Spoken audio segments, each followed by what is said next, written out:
back! Yay! Yay! So here we are continuing with the 39 steps. This is a special episode. I am sick and on Nyquil and forcing myself to stay up through the Nyquil, so I'm woozy. This is gonna be good times. Alright, here we go. We're shooting out one episode like this. It's gonna be amazing. Deeper into the mess. Scudder has confided in Hannah that he is not out of danger. Officially dead, he must now lie low. I think we're halfway through this. Let me look at the bookmarks. Hey, look at that. We're halfway through. We're 80% of the way through Deeper into the Mess. I also like to play. Let's see, there was another one created just now that's also 80% full, so I believe it just automatically does it. But yes, let's play. No reason to chance it. This is where I remember leaving off, so I'm going to take it. We must go deeper. Oh, there's dramatic sounds when you click these things. I didn't realize that before. I should turn this volume down. Wom, wom, wom. Okay, anyway. So we're not getting echo on that. Echo. Somebody name the movie reference. We must go deeper. Oh. You can also name the movie reference. Everyone watching knows. Now they're all judging me because I don't know. There's also an item in Binding of Isaac where, oh God, your hand. That's a real hand. Look at that actual hand. It is a picture of a person's That's horrifying. hand. Oh God, it's Brie. I don't think it's Brie. I think it's male, actually. Well, yeah, you gotta be male to have a Brie. Shh. I left Captain Digby reading in the smoking room with a fresh box of cigars. He was not interested in the Empire Day celebrations, but allowed me to leave to go see them. I have Captain acquired Dingo. fresh eggs and bacons for tomorrow's breakfast. Paddock. He stole my baby.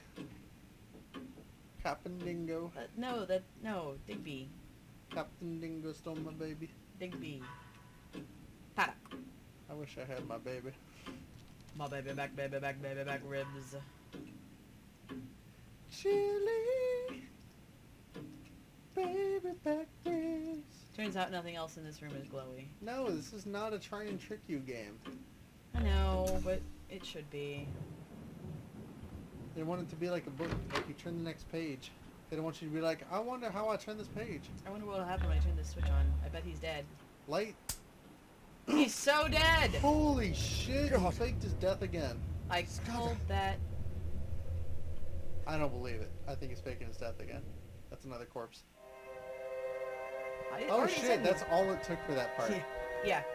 These chapters are not super long. We went deeper. Now we are in the soup. Into the soup. The murder of the American spy suggests he wasn't talking hot air, but everything points to Henne as the killer. Dun dun dun. The movie was Inception. I have nothing to say about that picture. He's got a chest hard on. I don't understand what the problem here is.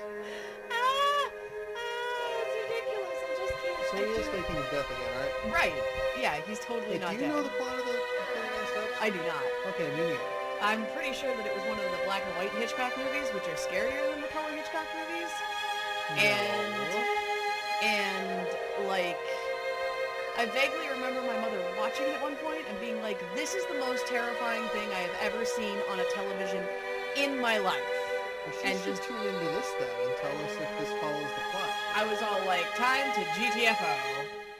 I don't believe any of this shit because The Birds was black and white and that movie was laughably bad. Not even you scary know what? in the It was least. terrifying when I was 8, and it was disturbing again when I was 18. They showed it to me in 4th grade. It was supposed to be scary, and it was not. It was... They showed it in school. That's how unscary it was. So when I was 8, I watched it at a friend's house. It was a sleepover. They played it. Everybody else ignored it. In the soup! They were doing stuff in the soup, and I was watching The Birds by myself in the dark in a basement. It's Saturday, the 23rd of May, 1914, on Wimpole Street in London, where I recently killed this man. And it freaked me the hell out. It was like 2 o'clock in the morning, and I was sleep deprived and didn't know what the fuck was going on, and it freaked me out.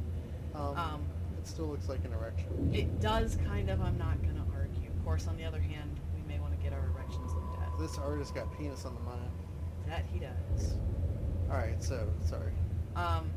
And then when I saw it in college, because I took a Hitchcock class in college because the poor staring white face was more than I could bear. So the bear killed him. Yes, it was the bear. He had a bear in his oatmeal. And that explains the erection. I staggered to a cupboard, found brandy, and swallowed several mouthfuls. Yeah, I did. I had seen men die violently before. Indeed, I had killed a few myself in the Machiavelli Wars. But this cold-blooded indoor business was different. I only kill people outside. This counts as violently? I mean, he is dead of a knife. Not that violent. It's incredibly violent compared to, say, like, poison or some shit. Well, yeah, but compared to what, someone would call a violent killing. Well, Here, ask me to violently kill someone. Then I imagine the outcome looking like this. It doesn't fit. right, well, you don't live in 1914 either. You don't even know what a cravat is. You don't know what a flimplestilt is. One of us used a real article of clothing. One of us made up the word flimplestilt. I did not. I'll show you later. It's in my pants. I just bet it is. I needed to think. It looks like a knife. I bet it does. It was a brutal slaying. The body. Oh, no. His enemies had found him and had taken the best way to make certain of his silence. Scudder had been in my room for 4 days, and his enemies must have reckoned that he had confided in me.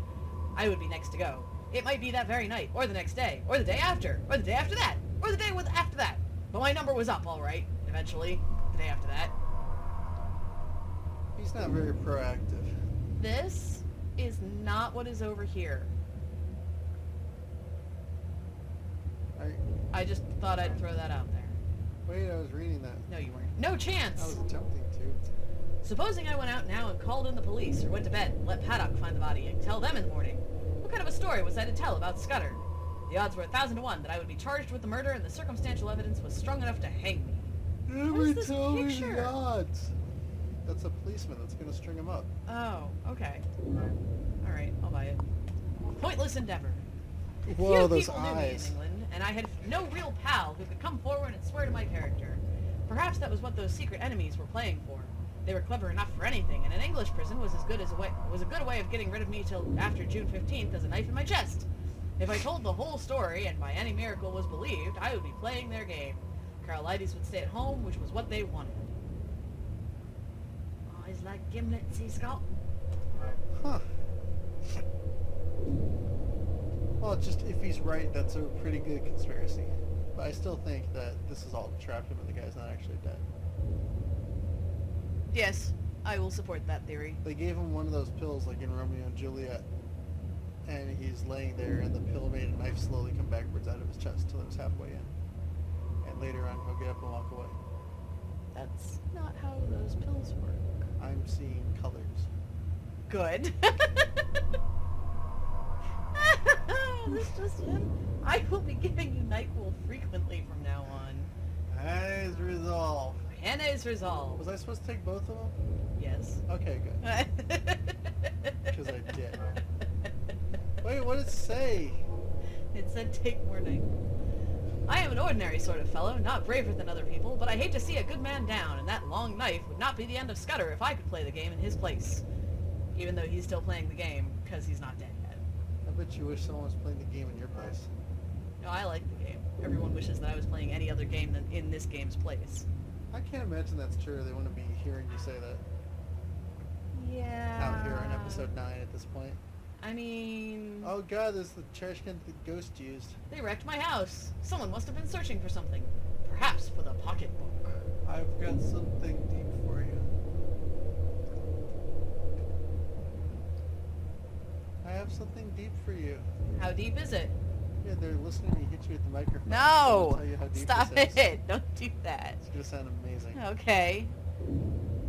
The ghost is now actually a ghost. How deep is that? That's some Sixth Sense bullshit right It there. is. Now you're not quite a ghost. Yet. Yeah. Click. Holy fuck. His erection's glowing. I have been made uncomfortable by this game. I guess I'll click on his erection. I collected the killer's knife! Oh, the knife shit. had pinned him to the floor. That is a violent killing. That's pretty effective. I'm I not had lying. the- Oh, look, a book. God. We're gonna read a book. I'm gonna read it. Alright. Oh, that's it? Oh, you can click next. Yeah, The Life of Stoneballs Jackson. that's not his name. Do duty and leave That's the not rest his to name. Providence. Let us too trust that all is well and look beyond the storm, beyond the darkness, blood, and mourning of the present. The Also sunshine- afternoon of the present. Yes. The sunshine seemed less bright, the future dark with clouds and gloom death. Jackson is dead and gone like a common everyday mortal. Who could supply his place? Oh, I guess I can't click next. That was it? Goes to show what I know.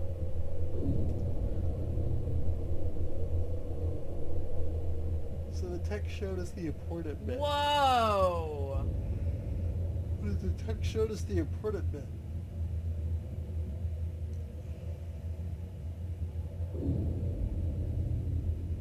I think our text showed us the important bit that was not in this book. Yeah, I'm not seeing it anywhere. I don't even know. Oh, nope, it's the last paragraph before that chapter's over.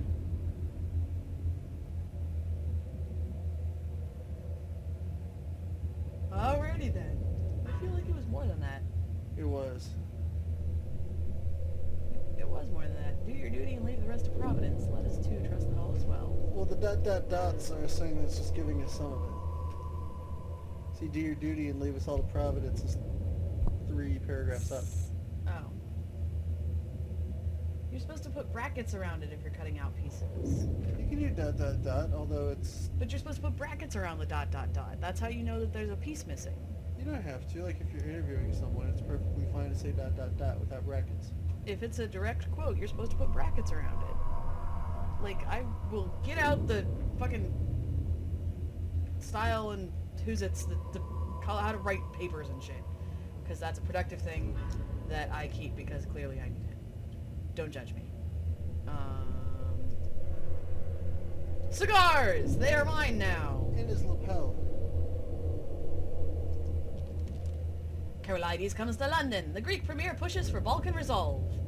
Greek Premier Konstantin Karolides is to attend London next month to discuss his recent call for a new international conference to resolve the ongoing tensions in the Balkans. We like hyphens.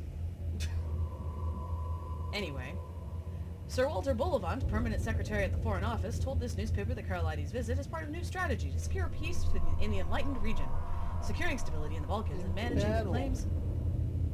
It's very different from enlightened.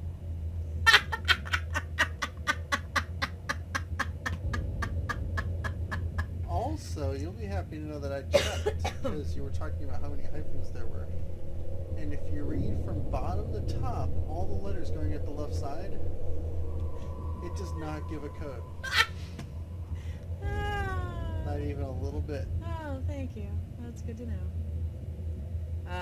Securing stability in the Balkans and managing the claims of the various new states and peoples of the region is crucial to our relations with the great powers. I have absolute confidence that Karolides is the man to chair any such conference. It says tarps a bit Sindel.